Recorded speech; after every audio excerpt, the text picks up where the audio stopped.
భవానీ అష్టకం అమ్మకు అర్పించే అపూర్వమైన అష్టకం ఇది.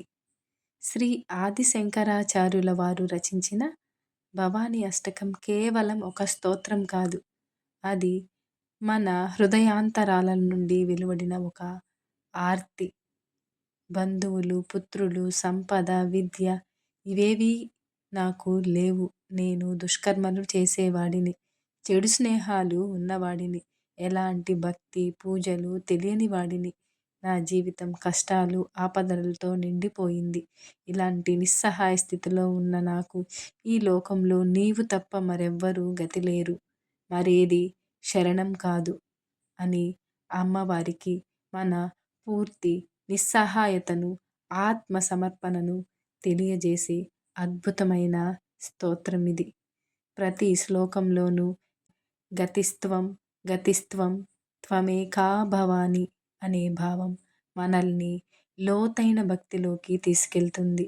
ఎలాంటి కష్టం వచ్చినా, మనం ఏ స్థితిలో ఉన్నా అమ్మ మనల్ని రక్షిస్తుందని ఈ అష్టకం మనకు భరోసా ఇస్తుంది. అంతటి శక్తివంతమైన ఈ స్తోత్రాన్ని మనం నేర్చుకుందాం.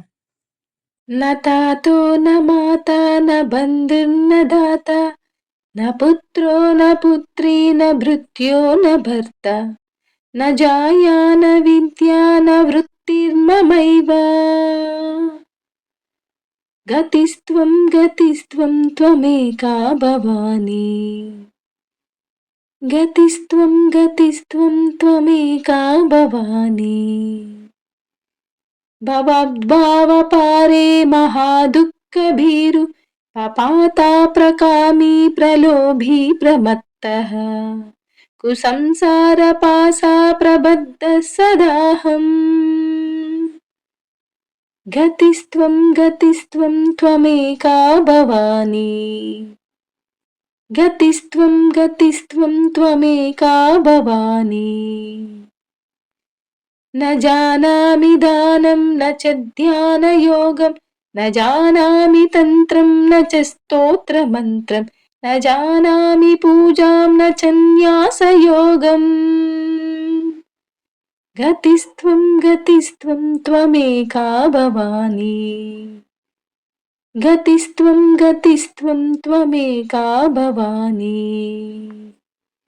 న జానామి పుణ్యం న జానామి తీర్థం న జానామి ముక్తిం లయం వా కదాచిత్ న జానామి భక్తిం వ్రతం వాపి మాతా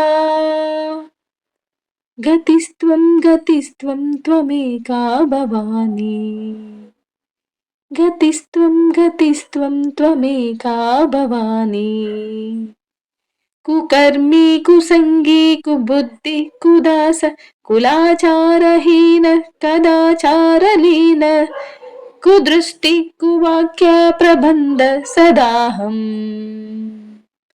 గతిస్త్వం గతిస్త్వం త్వమేకా భవాని గతిస్త్వం గతిస్త్వం త్వమేకా భవాని ప్రజేశం రమేశం మహేశం సురేశం దినేశం నిషేధేశ్వరం వా కదాచిత్ న జానామి చాన్యః సదాహం శరణ్యే గతిస్త్వం గతిస్త్వం త్వమేకా భవాని గతిస్త్వం గతిస్త్వం త్వమేకా భవాని వివాదే విషాదే ప్రమాదే ప్రవాసే జలే చానలే పర్వతే శత్రుమధ్యే అరణ్యే శరణ్యే సదా మాం ప్రపాహి